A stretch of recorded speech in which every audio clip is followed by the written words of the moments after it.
La nationalisation des entreprises en difficulté. Le ministre de l'économie martèle qu'il est prêt à tout pour sauver les entreprises françaises, y compris par des opérations de prise de participation et même de nationalisation si nécessaire. Au sens de la loi du 11 février 1982, une nationalisation désigne une prise de contrôle directe d'une société par l'État, autrement dit lorsque ce dernier détient plus de la moitié du capital. L'État devient alors l'actionnaire de référence de l'entreprise, voire le seul actionnaire.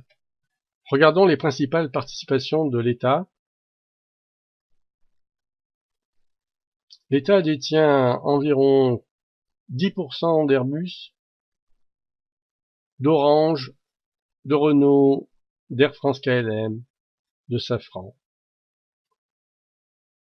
Un peu plus de 20% de Thales et d'Eramet, 50% d'Orano et d'Aéroports de Paris, et la totalité de la BPI, d'Areva, de France Télévisions, de la RATP, de la SNCF, environ 80% d'EDF et 70% de la Poste et de la Française des Jeux.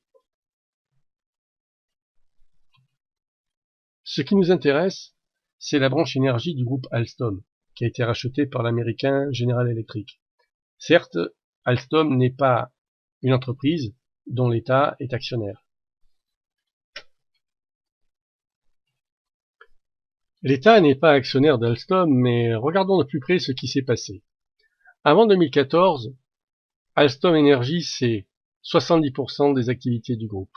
C'est une partie énergie nucléaire avec des centrales équipées de la turbine Arabelle, et puis une partie énergie renouvelable avec des compétences de pointe dans l'hydraulique et l'éolien offshore. Voici une centrale nucléaire avec un bâtiment réacteur, une salle des machines avec une turbine et un circuit de refroidissement. Alors le bâtiment réacteur est construit par Areva. C'est Alstom qui construit la turbine, qui fabrique la turbine du circuit secondaire. Et puis le circuit de refroidissement est aussi français. Voyons la stratégie américaine de rachat ou d'affaiblissement des fleurons de l'industrie française ou européenne. Le FCPA, le Foreign Corrupt Practice Act, est un ensemble de lois américaines en matière d'extraterritorialité du droit américain. Si une entreprise a une filiale importante et qui réalise des activités aux États-Unis, elle doit obéir au droit américain.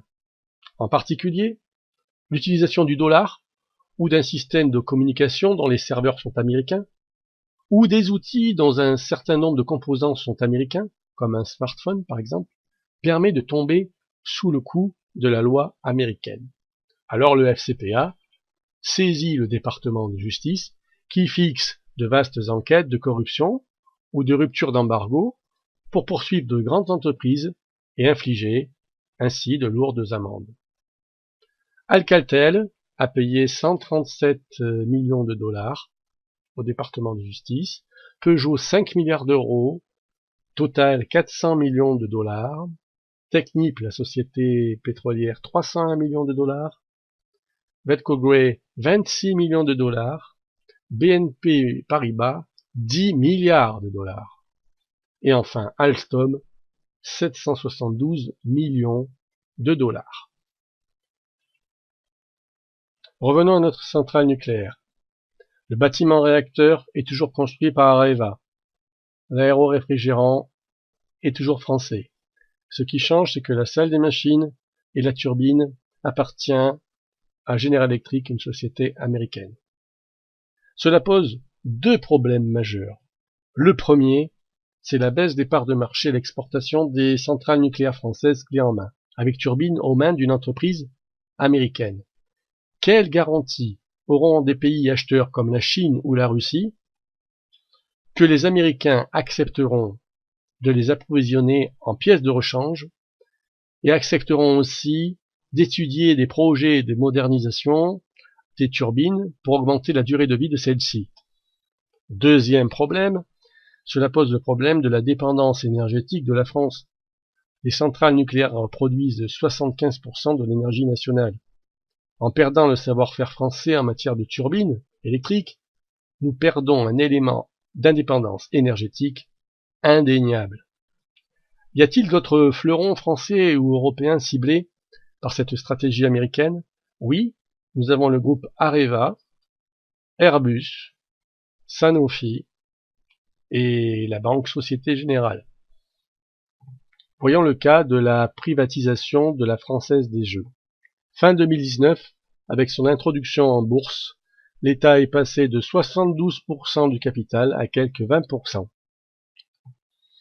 Pour ADP, Aéroports de Paris, un projet qui ne s'est pas fait de privatisation, en vendant en 2019 sa participation, l'État actionnaire n'aurait pas fait une bonne affaire. En effet, le fruit de la vente aurait rapporté 3% de rémunération par an. Or, ADP assure à l'État en dividende toujours en 2019 une rentabilité proche de 10%. Comment expliquer la volte-face de l'État qui voudrait faire face à l'ampleur de la crise économique et sanitaire? L'État privatise les entreprises qui lui rapportent de l'argent et nationalise celles qui en perdent. De plus, l'État cède des fleurons industriels à des puissances étrangères au détriment de son indépendance énergétique. Vraiment, on marche sur la tête.